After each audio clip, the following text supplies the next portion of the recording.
Hello everyone, আজকে আমি তোমাদের সঙ্গে শেয়ার করব কিভাবে আমি স্প্যাগেটি বানাই।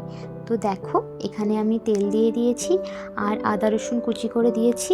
এটাকে একটু ভাজা ভাজা করে নেব। ভাজা ভাজা হয়ে গেলে এখানে কিছু বোনলেস চিকেন আমি আগের থেকে রেখে দিয়েছি, এই বোনলেস চিকেনগুলো দিয়ে দেবো।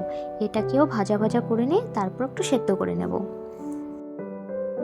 তো তোমরা দেখতে পাচ্ছ অনেকটা পরিমাণে সেদ্ধ হয়ে গেছে, কালারটাও চেঞ্জ হয়ে গেছে, কেননা আমি এখন একটা অন্য ফোন দিয়ে করছি।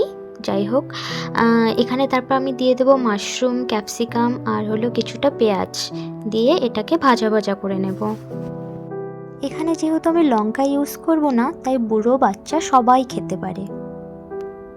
আর আমি অনেক ভিডিও দিচ্ছি এবং দেব যেগুলোতে আমি রেসিপি শেয়ার করছি না, তো তোমরা সেখানে গিয়ে কমেন্ট করো, আমি তোমাদেরকে রেসিপি শেয়ার করে দেব। তারপর এখানে আমি দিয়ে দেব মিক্সড হার্ব আর অরিগ্যানো কিছুটা, কিন্তু অরিগ্যানোর ভিডিওটা আপলোড হয়নি।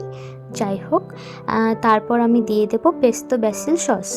এই পেস্তো ব্যাসিল সসটা যেহেতু একটু গন্ধ গন্ধ করে, তাই এটাকে দিয়ে কিছুক্ষণ ভেজে নেব।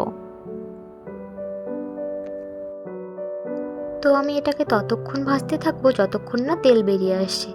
তোমরা দেখতে পাচ্ছ অনেকটা পরিমাণে তেল বেরিয়ে আসছে, তো আরও কিছুটা ভেজে নেব। ব্যাস, এখন ভাজা হয়ে গেছে। এখন আমি এখানে দিয়ে দেবো মেয়োনিজ, প্রায় অনেকটা পরিমাণের। এটা দিয়ে 3-4 মিনিটের মতো রান্না করতে হবে। তো এখন চিকেনটা রান্না হয়ে গেছে, সবজিটাও হয়ে গেছে। এখন দিয়ে দেবো স্বাদ মতো নুন। স্বাদ মতো নুন দিয়ে এটাকে ভালো করে নাড়াচাড়া করে নেব।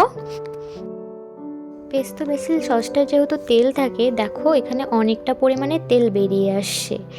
আর এখন আমি এখানে দিয়ে দেবো স্প্যাগেটিটা। এটা আমি নুন দিয়ে সেদ্ধ করে দিয়েছি, তারপর নাড়াচাড়া করে নিয়েছি। এটা হলো ফাইনাল লুক। তোমরা দেখো কেমন লাগছে, আর ভালো লাগলে লাইক, কমেন্ট, সাবস্ক্রাইব করে দিও। টাটা।